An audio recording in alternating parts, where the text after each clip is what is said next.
Hi, I'm Sherry Coffman. I'm a Reiki Master Teacher, a DNA Theta Healing Practitioner Instructor, as well as an Aroma Freedom Practitioner Instructor. And I'm here with week 2 of my Living Authentically series. Last week, I talked to you about what I feel like is the most important first step in living an authentic life, the foundation of being authentic. And that's being honest with yourself. Because let's face it, if you can't be honest with yourself, how are you going to be honest with anyone else? Also, I mentioned last week the importance of self-honesty on being able to manifest, to bring into being in our own lives the things that we most want, as well as the importance of bringing our own gifts forward to serve the collective. If we can't be honest with ourselves, not only will we not be able to manifest what we want to see in our own lives, bring forward our gifts, but we'll also never be in alignment with our soul's purpose. This week, I'd like to follow up that with the importance of listening to our heart. You know, years ago, it was, and maybe it still is, popular to take the right brain, left brain test online to see which side of the brain we worked off of predominantly. And I think that that's a valid thing to do. I think it helped me as a classroom teacher to understand my students better and to understand myself.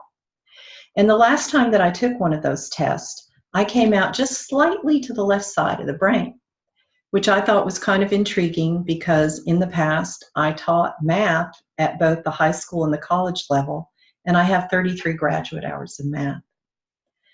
But somewhere along the line, I came to understand that there were many things, as analytical as I was, and as much as I enjoyed figuring things out and helping other people figure things out, breaking things down into small pieces so that my students could understand them, was enjoyable for me. But at some point, I understood that there were areas of my life where I couldn't think my way through, and that I was going to have to be able to access my feelings for guidance rather than my rational thought. And I think that's important for all of us to do. When we go into our heart energy, we connect to our inner guidance. We open up our intuition, and we truly access the deepest area of wisdom that divine source offers us. So how do we do that when we're not sure how to go about it? Or how do we know for sure that we are tapping into our feelings and our heart wisdom rather than the analytical side of our brain?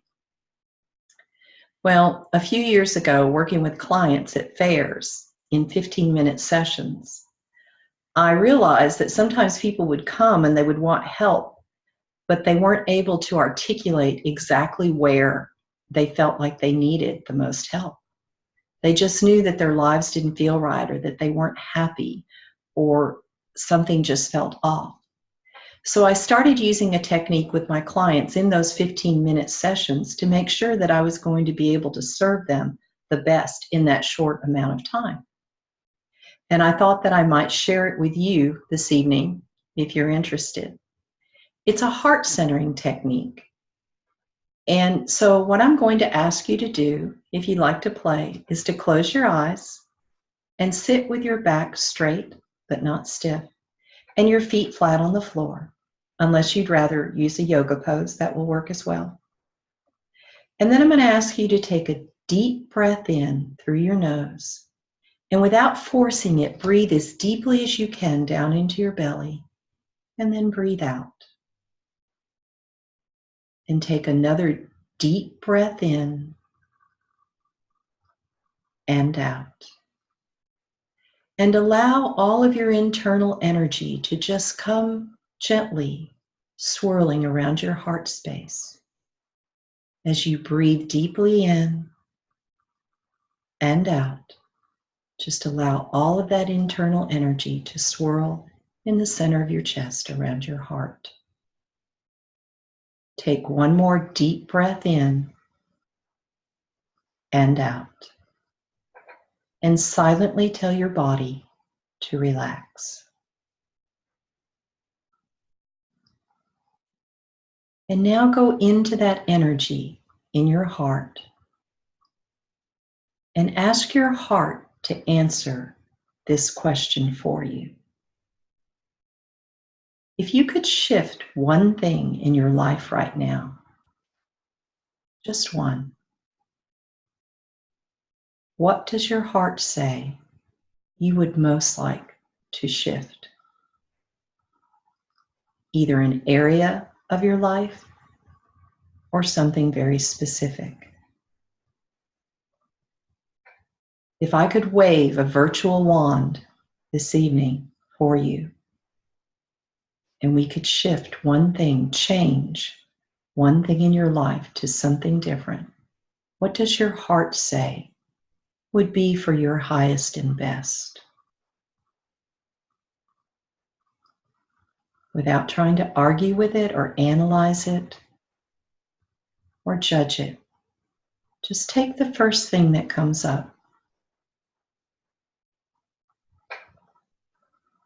It may be something that you've resisted for a while. It may be something that you're totally unaware that you desired. It may be something that you forgot long ago. Just allow that to come up and acknowledge it. Tapping in to that heart desire will help you be more honest with yourself and live a more authentic life. What came up for you may look like something that doesn't look possible to change. And that may be true. And that's okay. But denying to yourself the truth of that will cause you to block the things that are possible. Denying the acknowledgement of a heart's desire creates things in our energy system like little stones that just plug up the flow of energy. And I would invite you to consider that it could be possible. And if it seems impossible, but you don't know for absolute certain that it is, open yourself and ask your heart to show you what a step might be that you could take toward that desire. Where is there resistance that you could release? Reach out for help if it's something that you can only do with help from another person or a group. And allow yourself to live in possibility. And if I could help you in any way to identify and release any negative thoughts or emotions that are blocking this as a possibility, if I can help you through the technique of theta healing to identify and shift the subconscious beliefs that may be blocking this, then it would be my honor to do so. Again, my name is Sherry Coffman. You can reach me through my website, empoweredjoy.com, or email me at kaufmansherry@gmail.com. My last name, first name, @gmail.com. And you can see how to spell those in the notes below. I hope that this has been helpful for you, and I would love to hear back from you what you've discovered, if you'd like to share that, or like I said, if you could use my help. And I'll be back next week with another topic.